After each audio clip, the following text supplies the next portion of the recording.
Okay, good afternoon, everyone. Thank you all for joining us for our continuing Resource Network webinar series. As always, we're excited to be bringing the webinar series to our members and invited guests. All of the presenters speaking in the series throughout the year have made a commitment to provide our membership with actionable insight into areas that can help them grow or otherwise impact their bottom line in a positive way. While webinars like this are the start, they will also be providing more granular content when visiting our peer groups. Before I introduce our speakers and get us started, I should go ahead and answer the most popular question we receive during these webinars. Yes, we are indeed recording this and we will share the slides. We'll send you all an email after the webinar with a copy of the slides and a link to the MSP-Ignite YouTube channel where you'll be able to watch this presentation as well as all our previous ones at your leisure. You'll all remain muted during the presentations. However, please use the Q&A button to ask questions along the way. There will be time at the end, especially for our keynote, Michelle Bournstein, to answer some questions. So with that, let me go ahead and introduce our speakers. To start us out, we've got our keynote is Michelle Bournstein, Solutions Manager at Virtual Partner Advantage. Michelle joined CFS back in 2002. She was a client support specialist that was responsible for meeting the business needs of their entire client base. Now as a solution specialist manager for VPA, she specializes in developing creative solutions for clients that utilize Autotask, ConnectWise, QuickBooks, Quozal, QuoteWorks, and Southware.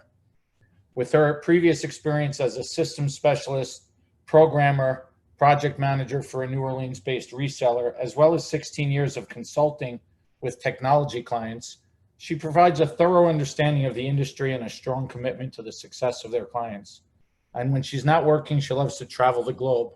I'll also tell you that she's worked with many of our peer group members and has done a great job. But before Michelle goes, we should talk about what enables us to be here. You know, webinars like this don't happen without the assistance of our valued partners and sponsors. For today, we have the pleasure of being sponsored by Datto. The focus today is returning to the office after COVID-19. We're fortunate to have Channel Development Manager Desiree Thomas with us today. Contrary to that picture, Des's hair is not always bright blue or whatever color that might be. I happen to know for a fact she's sporting a little bit of a two-tone red and gray right now. Anyway, Des, why don't you go ahead and take us away?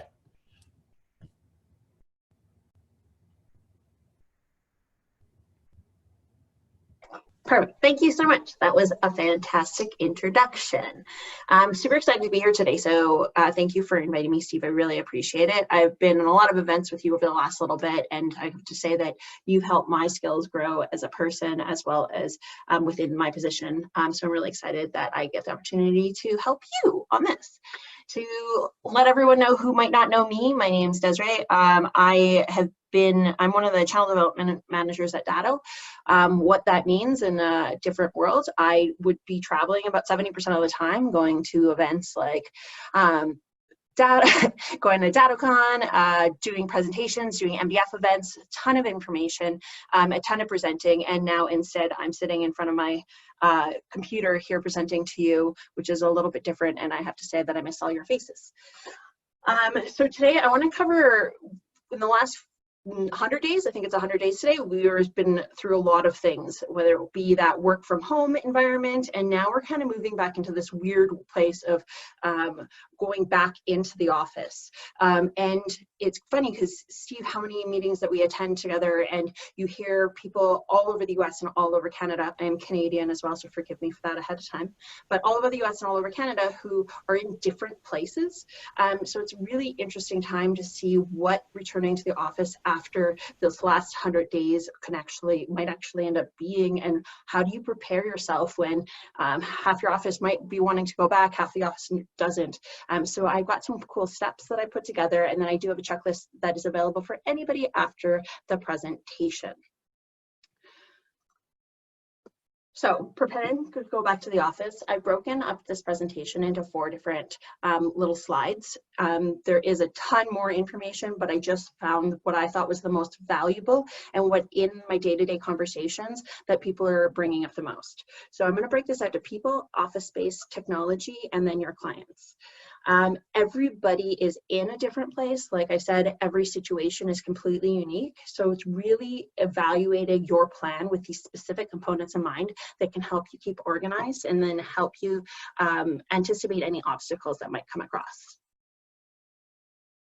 So first, when we're talking about people, it's really important to keep in mind that a lot of your team may be nervous about returning back to the office, or a lot of your team might be like me and are just can't wait to leave their house and go anywhere but being home. So it's really important that you're balancing all of those different types of people that might be in your office and keeping them all in mind. To help with that, make sure that when you're opening these conversations and that you're already doing this, even though you might not even be close to returning back to the office, but create a return to the office task force or point person. This is going to be important just straight across the board. Every rule is changing so quickly, as you would have seen in the last 190 days, that you need one person who's able to actually focus on this as a point, because day 1 to day 2, things can drastically change. And then it's really helpful to help the communications with everybody else on the team. They know exactly who to work with. Consider a phased approach. What are each person's needs? Are some people wanting to get back right away? Are there other people that are incredibly worried about it? What about how are people getting to work? You might have a lot of staff who are taking transit, and are they comfortable taking transit? Or maybe you might have a lot of people who still have children who are no longer in school, and now we're going into summertime, so they won't be going back to school, but there's no more day camps and stuff like that. So how do they actually want to go back into the office, and what does that look like? To help your office not get overly crowded, really important to think about what your actual work from home policy can potentially be. Just really helping on this way, if you don't have your entire office that wants to get back and you have to keep in mind the social distancing in the office, it might save you a lot of stress, realizing that, you know what, half the people who are really good, you've figured out a way that they can be productive in their in their work from home environments, and then half want to go back into the office. That really is going to help you when you're setting up those social distancing policies. Important here, especially that over the last little bit, we've had a lot of conversations about mental health and what this has done to a lot of people. So it's really important that even your employees who are just going to dive right back into the office, encourage them to ease back into switching to the office. That is going to become apparent because a lot of people have been working different hours. There's a lot of different stresses, whether people have got kids at home or dogs or all of these other different things. So just all of a sudden taking that extra hour and a half to get back to work or to get into work, that's an hour of the day that they haven't been spending on that time right now. So encouraging your employees to ease back into the office will help some of those stresses. And then establishing an open line of communication with your employees. Throughout this entire time, I cannot stress how much open line of communication with employees is important. This is an ongoing thing, and you need to be keeping up with that over the next 30, 60, 90 days, and however this is going to look at. That's going to help ease the stress and the strain of your employees, and then just really help you overall. Next, going into office space, creating an environment that's safe for all employees. Right now, everyone's super stressed all the time. Every event I go to and I talk, people are so stressed and not really sure what they're going to do. So letting your employees know before they're coming in back to the office that you've actually performed a thorough cleaning of the office. What that cleaning will be looking like moving forward, how often are you going to be cleaning? It's funny because a lot of the times when I'm talking to different MSPs and their staff, one of the things they're worried about is who's responsible for the cleaning. Are you going to have a cleaning crew that comes in and makes sure that every fridge is cleaned after every use, or is each individual person going to be responsible for that? And then you always have the problems of whose responsibility will that be in the office. Ensuring your office seating is in line with social distancing guidelines, and then scheduling your employees to be in the office accordingly.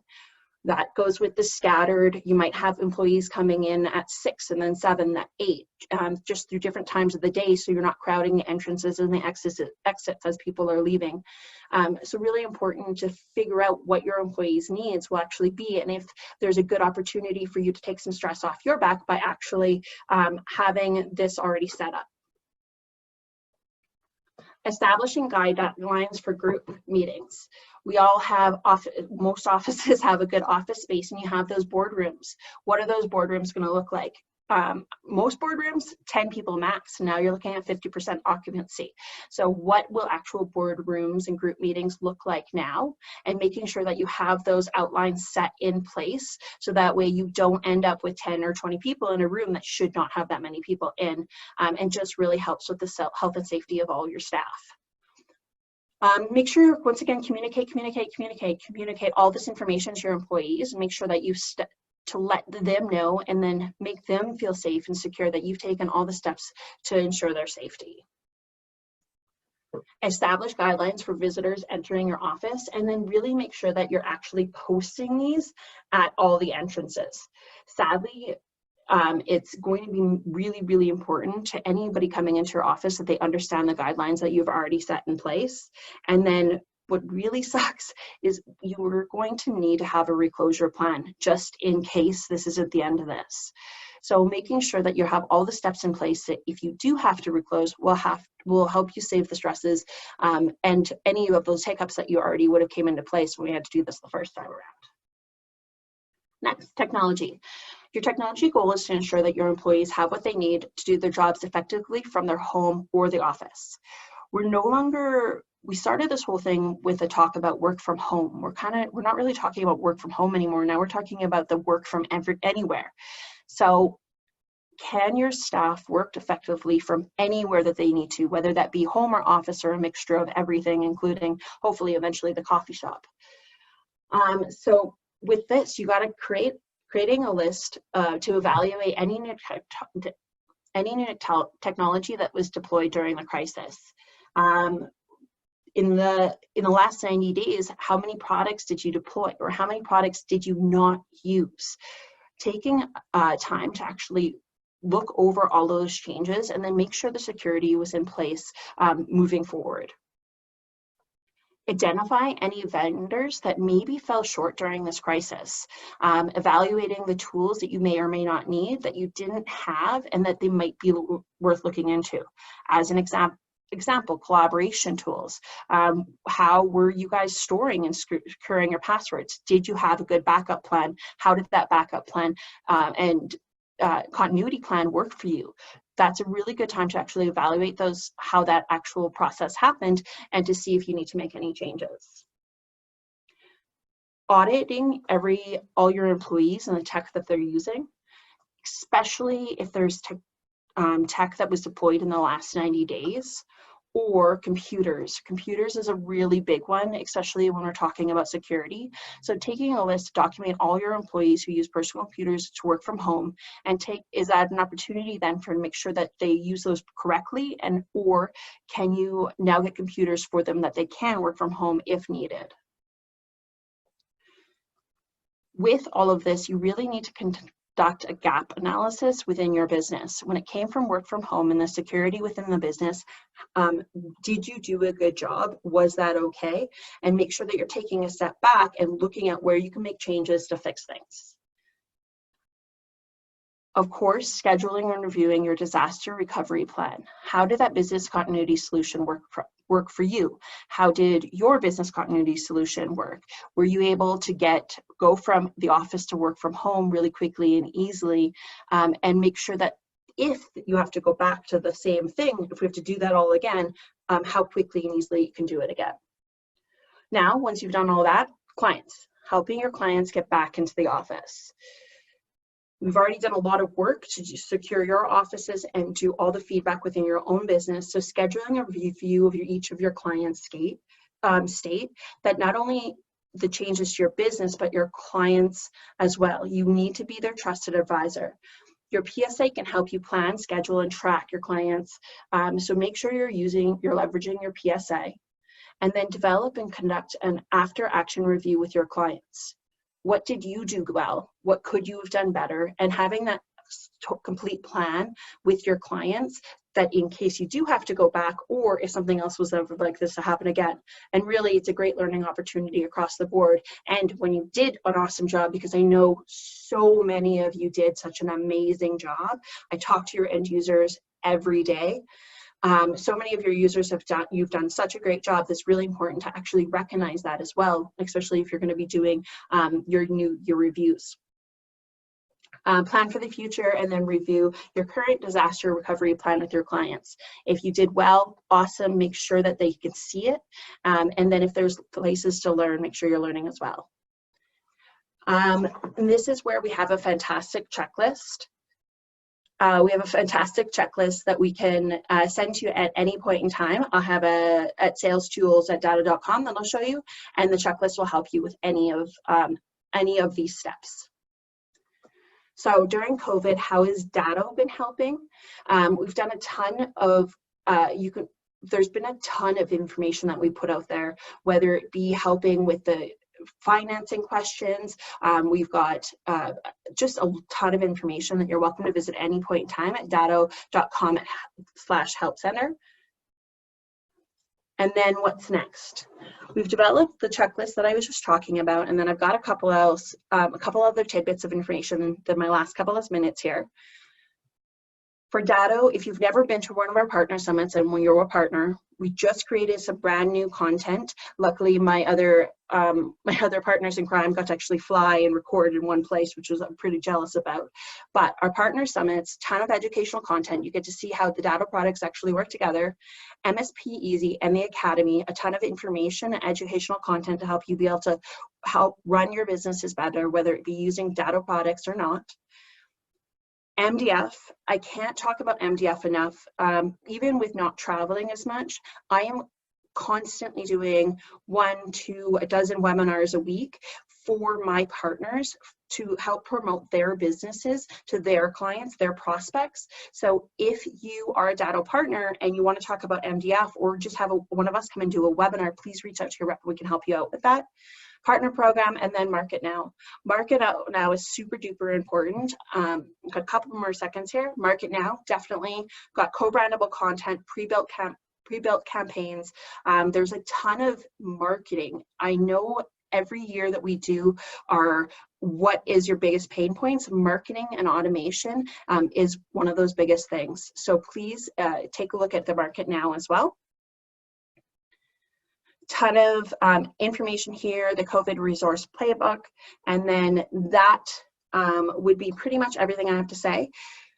All I'll say from here is for any additional information and then that checklist, please email salestools@dado.com, or you can email me, Desiree, at any point in time, and that's des@dado.com. And from there, I will introduce Michelle.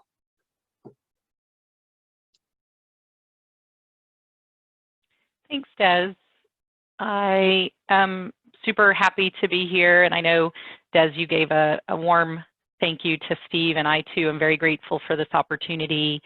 And I'm going to thank all of you for joining me today to continue discussing Impactors for your success.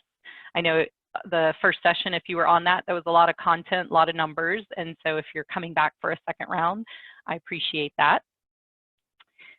In the discussion that we had in May, we at a very high level discussed the structure of your P&L, as well as classifying revenue and costs by line of business, so making sure that you had numbers that you could see from a financial statement standpoint. We also defined costs. We talked about terms for lines of business, the different costs that were impacting those lines of business. And I also provided some baseline targets for a typical MSP. We're going to elaborate just a little bit on that today. And then we discussed overall profit impactors.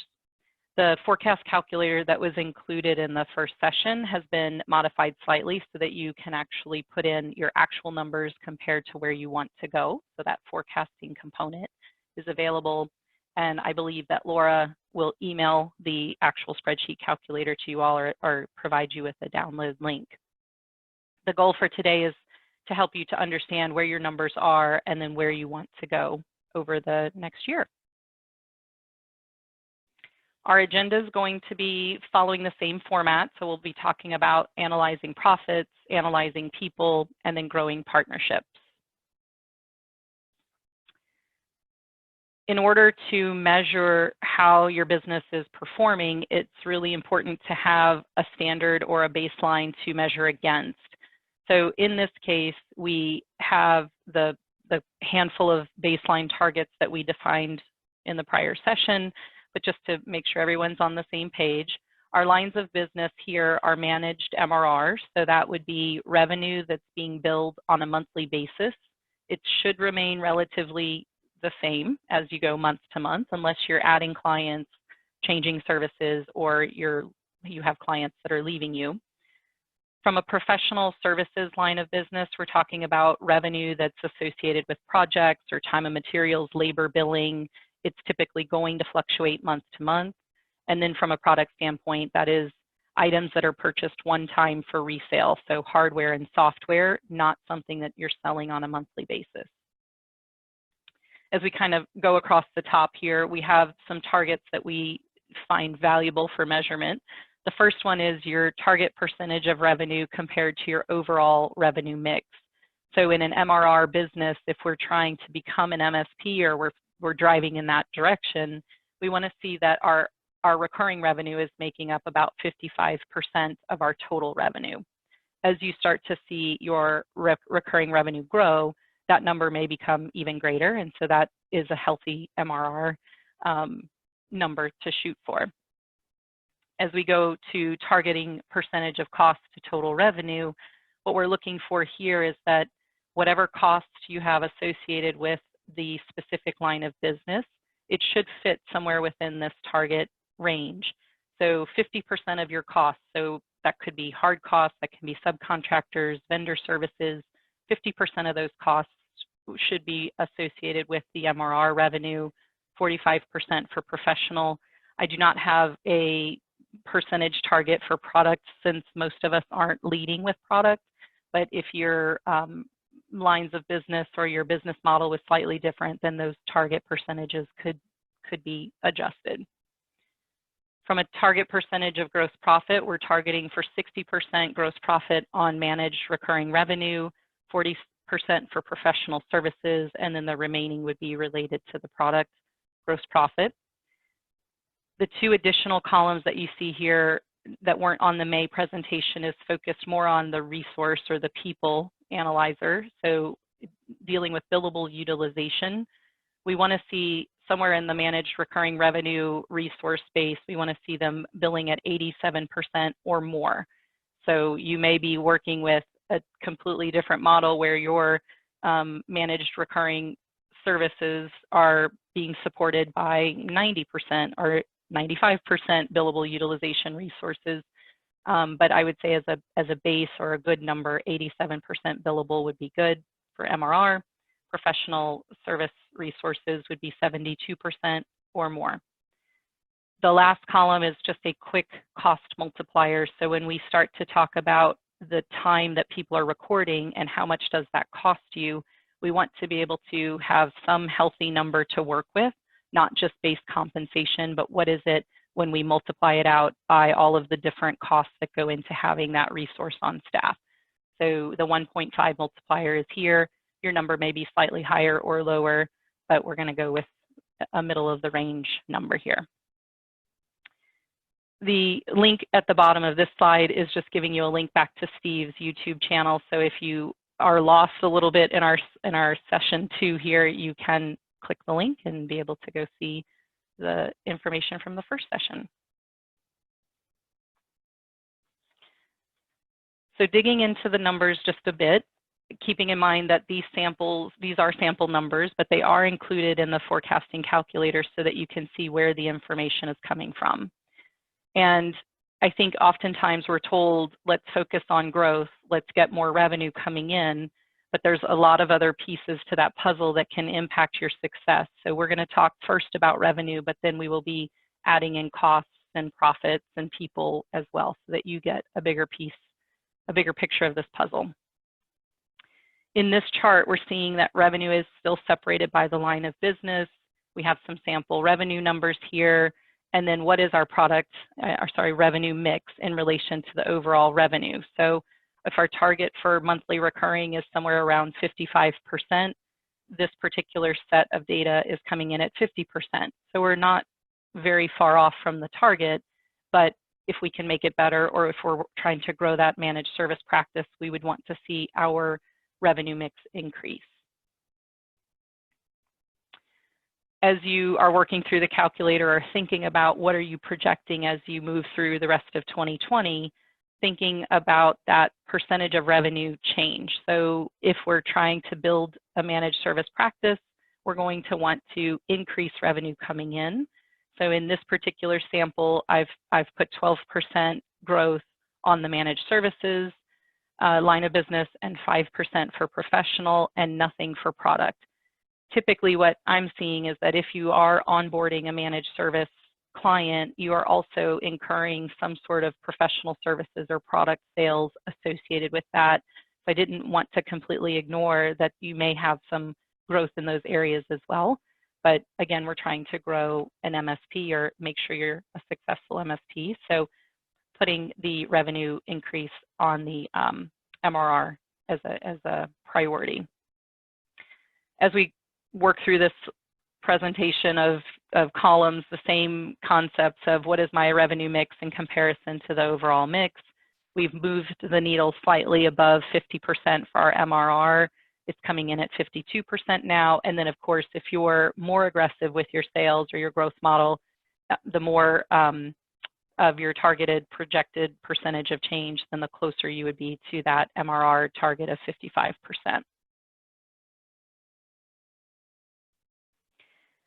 I think it's important to point out that when you're targeting for growth, you can't ignore that costs are going to increase. So we think that it's nice to onboard a new client, but then there's that component of how are we going to support them? What does it cost to support them? And then if we don't have a plan for that or we're not projecting for it, it can become problematic to be profitable whenever you onboard a new client. So in our first session, we just talked about how to break apart costs. So here I have 3 levels of resources, plus I have hard costs associated with the vendor managed services. We want to identify where people are falling. We want to get their actual salaries in the system or in the calculator or something very close. And then we want to know very clearly this vendor service or this cost is related to my managed service practice. So in our example here for our average salary and tools cost column, I've got $215,000 in vendor managed services. This is going to be any of the cloud, Office 365, this is going to be backup, this is going to be monitoring, hosting, anything that you're offering as part of that managed service delivery, that's going to fall here in the tools cost, if you will, so that you have a full picture of how much it costs to support your business. As we move to the right, where we have percentage of managed service compensation allocation and percentage of professional services compensation allocation. Both of those columns are really looking at where are people spending their time. So being able to figure out from your PSA when time is going in, was it on a contract? If so, what type of contract? Was it recorded to a client for a project or time and materials? If so, that would be professional services time. Anything for recurring would fall under managed services time. So it doesn't have to be perfect, but if you're looking at time that's entered over the course of a week, what is the percentage of time delivering managed services, and what is the percentage of time for professional services? When you hire a resource, be thinking about where they're going to be spending their time, because as you're projecting for growth or for increase of profit, you're going to have to earmark or at least identify where you want them to spend their time, and then you would analyze where they actually spent their time. So some questions to think about as you're focused on increasing recurring revenue is also, how much will my vendor costs increase? Should I hire more resources? Should I eliminate any resources? Should I increase compensation? Should I reallocate hours based on efficiencies or staff? So be thinking about what is the impact of that revenue and how do we reflect that in the calculator to make some critical business decisions. here I have a sample of what it might look like as we're projecting for revenue growth. And we've made a few changes, which I've highlighted in bold. So Tier 3 resource stays on staff, but does get a salary increase because we might be asking them to do 100% professional services work, not really focusing them on our managed service practice. Our Tier 2s, we've left all 3 of them on the salary, on the payroll, but we did give them a slight increase in compensation because, again, we are asking them to do something that they're not normally doing, or allocate a portion of their time, 50% of their time to managed services, 50% to professional. And then on our Tier 1 layer, we did reduce by 1 resource, and that's with the assumption that we've improved systems, processes, tools. We're using better tools. We're using better vendors to provide the services. So something happened there where we were able to reduce 1 of our Tier 1s.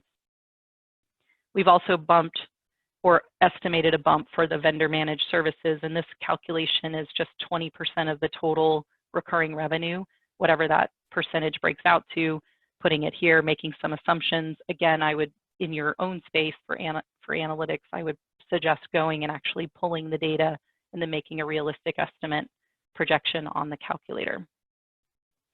As we move across, we're going to leave everything intact for our Tier 1s where they're still 100% dedicated to managed services, but we did reallocate a little bit for the time associated with our Tier 2s and our Tier 3s.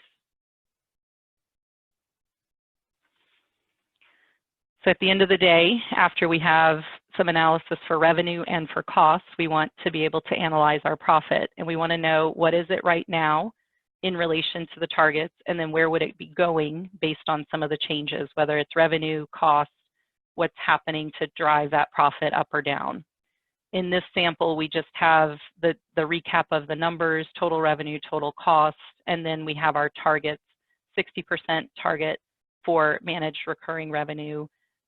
In our actual numbers, our first pass, we have 48% profit margin, so we're off, and we're trying to shift that. So it's not a terrible profit margin, but how can we improve it?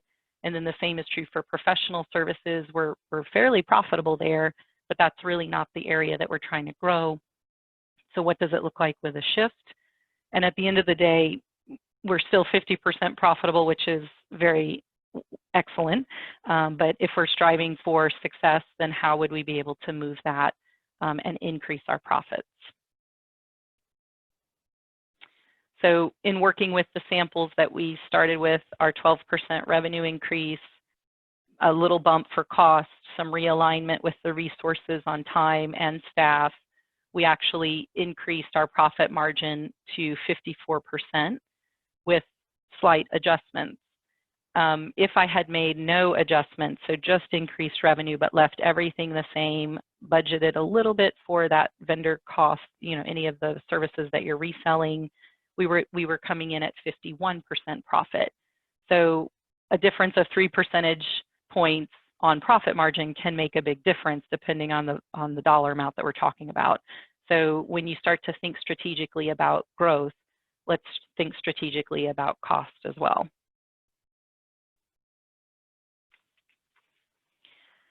So in order to do some strategic thinking about costs, it's one thing to go to the financials and look for all your vendor services and get the totals and see where the charges are on the credit card and what's happening. That number set is a little bit easier to get to, and it might be in a few different places, but gathering it is possible. When we talk about people, that is a little different. There's some expectations of when I hire a resource, what am I wanting them to do? And then there's the analysis of where are they performing at and how do I make a change there? So in this calculator that you'll have, there is a utilization calculation tab. So you can look at if my managed services resources are coming in, how many hours are we expecting them to work over the course of the year? How much is their holiday PTO? So we're backing that out and saying, okay, at the end of the day, we have, in this case, 1,912 available hours.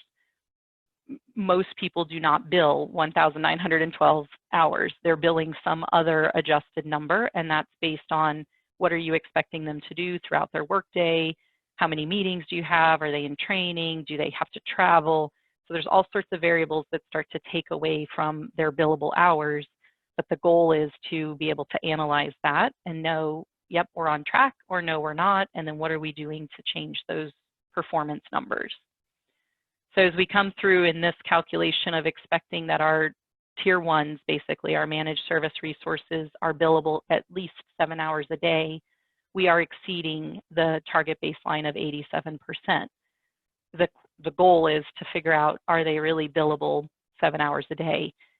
I hear a lot from my clients that they see their resources working, everyone feels like they're super busy, but they can't figure out where the time is, and they can't run a report because it doesn't tell them the right story.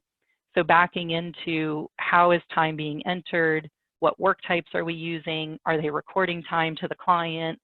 Are they just putting time straight to a timesheet? All of those processes that are the action of recording time, all of those process flows can greatly impact the numbers that are coming from your PSA. So be aware of how that configuration looks, because it may be giving you data that is not accurate.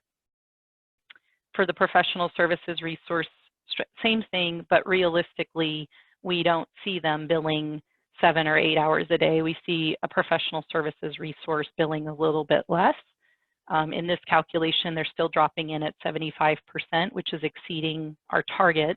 So if you were to get a professional services project, time and materials resource billing 6 hours a day, you would be doing very well in relation to their billable utilization goals. The last part of analyzing people, and I push on this, is having that open dialogue with the team. So they need to know what you're expecting them to do. You need to be able to see what they're doing, and then if it's off, like there was 8 hours of non-billable admin time recorded, being able to quickly have a conversation with them, not necessarily same day, but sometime in that month, have that conversation and ask those questions. Because if you wait, you're building on a habit, and then it's very, very hard to change them later. So be proactive in that conversation, set those expectations of what you want them to be doing, but then watch and analyze and have conversations when they're off track. The last column displayed here is total billable hours per year. So as we're breaking down how many hours out of the available, how many hours will they really bill? That number will be adjusted, and it will be used to factor in and calculate the hourly burden cost.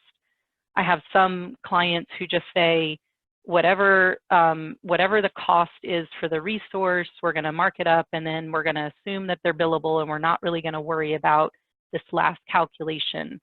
When you do that, it will reduce your hourly burden costs. So all of the pricing that you're doing to make sure that you're profitable, make sure that you're quoting correctly, whether it's a little installation or a large project, or how much time does it support your recurring business. If you aren't realistic about your billable hours, you will put in a burden cost that's lower than where you should be, and then you're going to be wondering, why am I not as profitable as someone else? So we're going to drop this down and just say, on a resource by resource list, we would want to see what's their actual compensation. We're going to plug in that cost multiplier, the 1.5. We're going to get what's their total cost per year. And remember, this is a combination of things. So this is their actual compensation, their benefit package, payroll taxes, anything that you're providing for them. So it could be that they get a cell phone, internet, you're giving them a company car, or something that's part of having that resource on staff. That's what's coming into this 1.5 multiplier. So we're bumping our actual compensation up 1.5 times, and then we're going back to how many hours do we think that this resource is going to be billable, doing some simple math, dividing that number into the compensation, and then what's our hourly. And you'll notice that the tier 3 being compensated at $150,000 as the base plus the bump puts them at a fairly large cost or compensation amount, which may be higher than most people are expecting. And then when you factor in how many actual billable hours am I going to get from this resource, that burden cost might seem really high, but in reality, if everything's working right, you would be profitable on that as long as you're marking up from the 158, which I know might be a bigger number. So being very smart about where this tier 3 is going to be utilized and how that compensation is going to be covered. If you think that they're going to support your managed services base and they're taking that first line of resetting passwords and I can't log into my computer, the client's going to be getting a very, very highly compensated resource and your profit is going to be very small.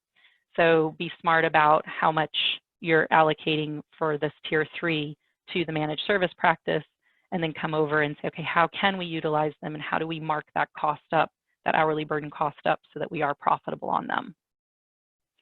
The tier 2s and tier 1s are a blend. So our tier 2s are still higher in cost, but our tier 1s are really where we're going to be pushing that first line of support so that people can get their passwords reset and you're still profitable on that particular support offering.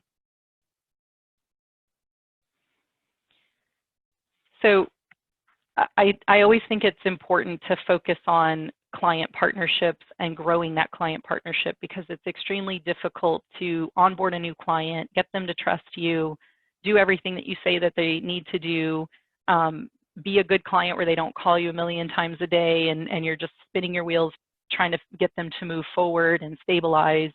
So growing that partnership once you've got a good client, making sure that you foster that is critical for success. And the biggest layer that I hear and I'm being asked to help with is how can we communicate effectively with our clients?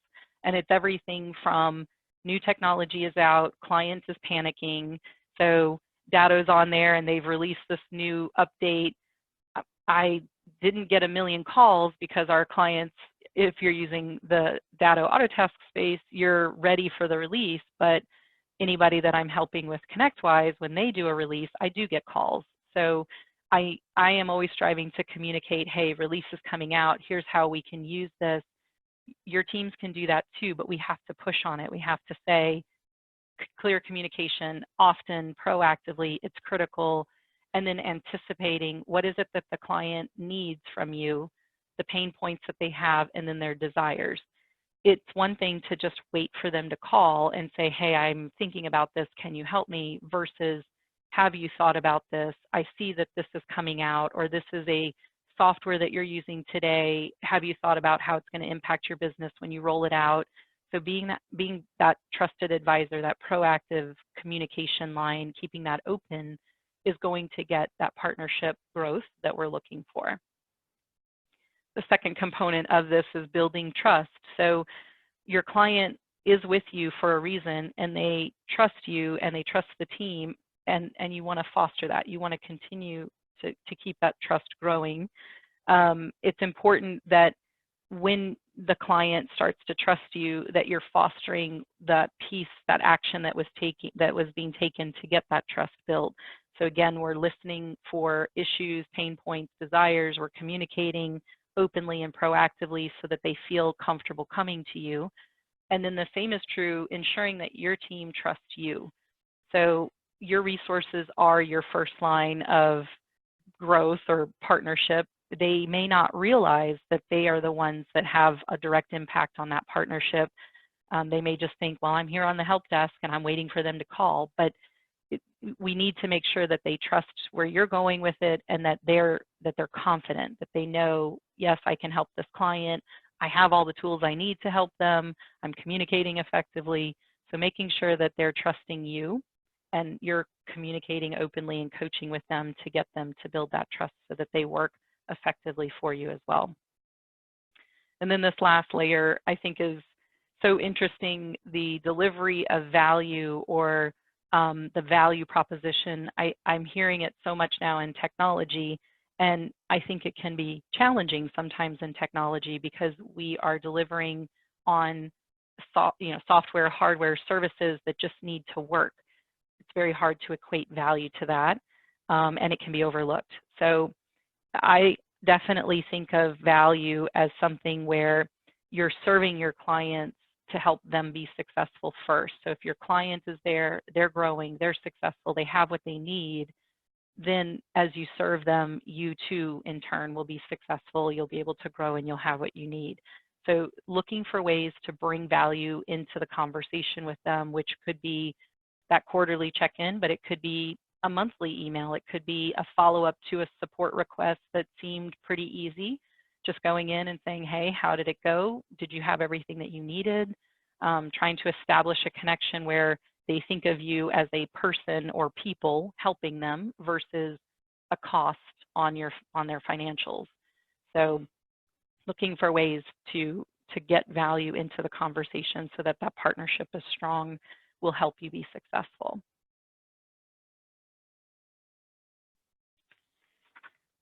And I know we covered a lot in numbers.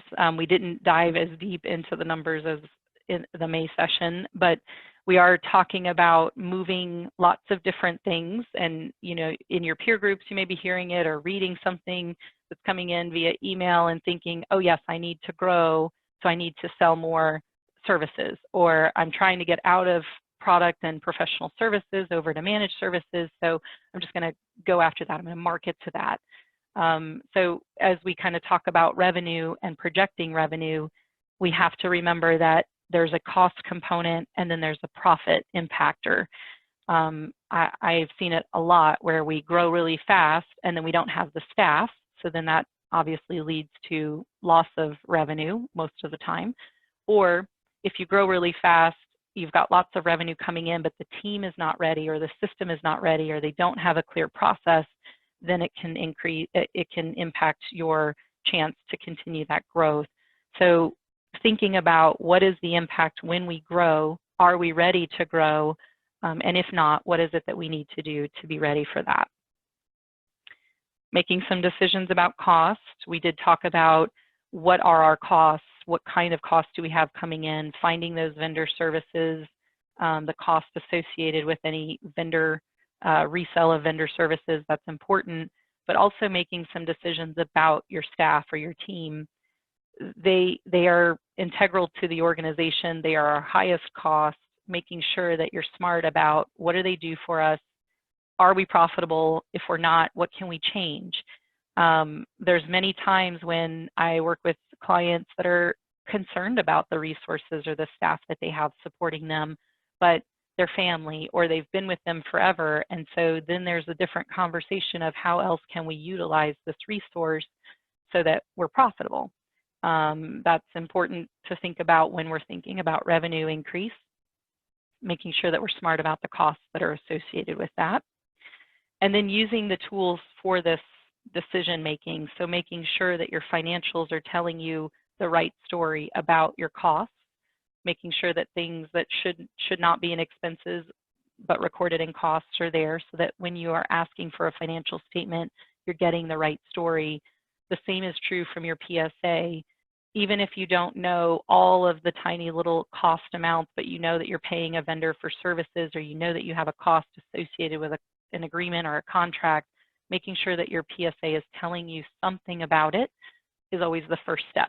May not be perfect, may not match the financials 100%, but just having an idea of, yes, I have a cost in there and it's very close to accurate. When you run any type of analytic reporting, you're going to get a much better picture to make some decisions about your costs. And then this last component of striving for profit, if we are only going for growth and looking for revenue coming in, but we're not thinking about the profit and the impact on it, you're going to miss the mark. So profit is what you have left at the end of the day to do something with. So if you are not profitable, but you have a lot of revenue, you're not going to be able to grow, invest, spend some time on your systems or processes or resource growth, do things inside your organization that culturally you need to do to build morale. So that profit number is part of this conversation. But if we're only looking for revenue increase and we're not focusing on, does it help the profit number? Does it impact my bottom line? Then you're going to miss the mark, and it's going to be frustrating because you're not going to know why do I have all this revenue but still not profitable to be able to do something with. So I know that I did see some questions popping up, and I wanted to thank everyone for spending time with me today. So I'm going to turn it back over to Steve, and we'll answer some questions. Yeah, thanks, Michelle. Great job as always. Before we jump into to one of the ones I see posted, early on you were going through the goals, and you said 40% gross profit on professional services. Is that just a sample that you're using? Is it a benchmark from somewhere? Is it a benchmark you've created? Where's that number come from?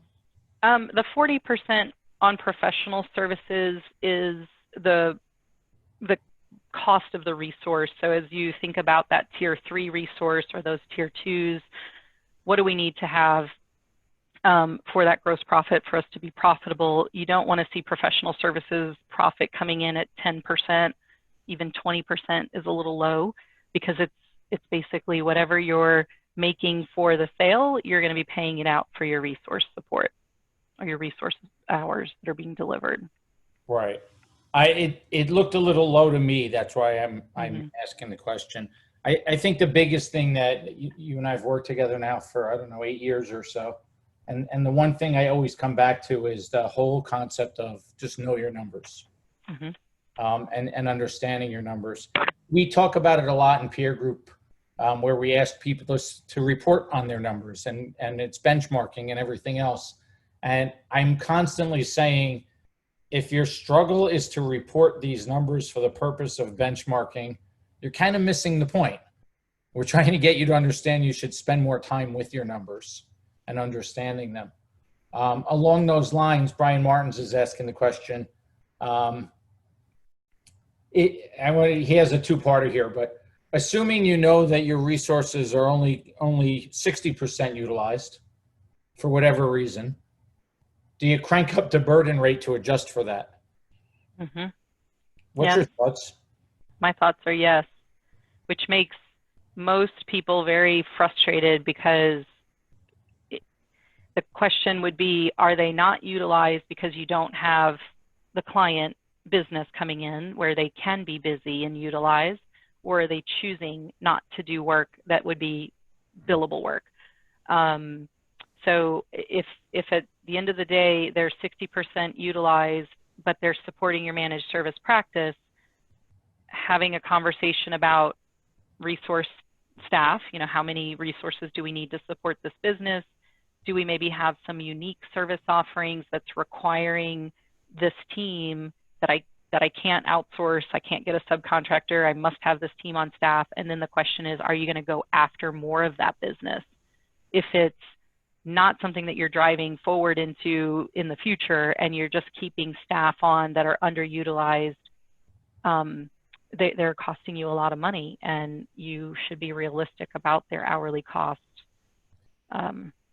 unfortunately. I agree. And in Brian's case, his question is, I have 5 techs and they're all roughly 60% utilized all the time. And I would argue that if that's the case, yet they claim to be busy and they are, I would look more at your reporting of hours than I would about pushing up my burden rate. Yeah, and if you analyze your hours and say, okay, it doesn't make sense to me if this was recorded on a client contract but marked as non-billable, that's definitely going to flag the report, it's going to skew the numbers. So that setting of this work type is billable, training the team, using ticket categories or restricting access, and I know the data side has that, the ConnectWise side does not, but being able to just limit what are the work types that are available so that they pick the right one. So driving that behavior, all of those layers, all of those system config layers should be looked at. But then at the end of the day, if you're sitting back saying, okay, we're still not hitting utilization, but they say that they're busy, then having some real conversations and looking at actual data to say, I see that we're working here. This client, maybe they're just getting a monitoring package from us. They're not getting full-blown, all-you-can-eat pricing. Why are we spending 50 hours a month with this client that should just be getting monitoring from us when we really need to be focusing on these clients over here that are getting a higher price package? That training them to not sit and look at backups all day, but go over and actually support clients that are needing you, that are paying more, that are your top premier clients. That's one way of getting them to be more utilized. Now, if you don't have enough of your client revenue coming in to substantiate the time that they're spending, then that's a different conversation, and you're trying to drive that sales or get out in marketing and get more clients coming in. Yeah, agreed. I think that last point that's the anomaly, right? I think most people are not carrying staff if they don't have enough work to keep them busy or enough projected revenue growth to keep them busy, right? But that does come back to knowing your numbers. If you can't even tell what your projected revenue growth is, how do you keep staff that's all sitting at 60% utilization? Yeah, and then projecting for that revenue increase might require training or retooling something or learning a new vendor service in order to support that line of business. So if you take those resources and say, okay, we're not fully utilized, and in your spare time or in your free time, which should be X number of hours per week, I want you to be doing these things, right? Because you're preparing for the growth. If you wait and you grow and they're not ready, then you lose that client or you don't deliver on what you wanted to, and it's a separate set of issues. So a 60% billable utilization might be okay right now, but if you're looking to grow, then they need to be able to, in their minds, take on more work. And I think that's the second part of, they say they're busy, but really they're not. If they think they're too busy to take on the new clients that are coming on, then you're going to be stuck trying to hire an additional resource, which is again going to drive those billable utilization numbers down. Agreed. You know, when Brian asked the question about raising the burden rate, from a purely numbers standpoint, I agree with what you're saying. If you're carrying people that aren't going to be utilized 70, 80%, then maybe you need to bump up the burden rate. But I think that's an answer to the wrong question, right? Because carrying staff that are 60% utilized, unless you know it's because there's just not enough work, to me is a mistake. And by bumping up the burden rate, you're basically saying, I can't manage my people any better, so I'll just bump up the burden rate here so that my numbers are more meaningful.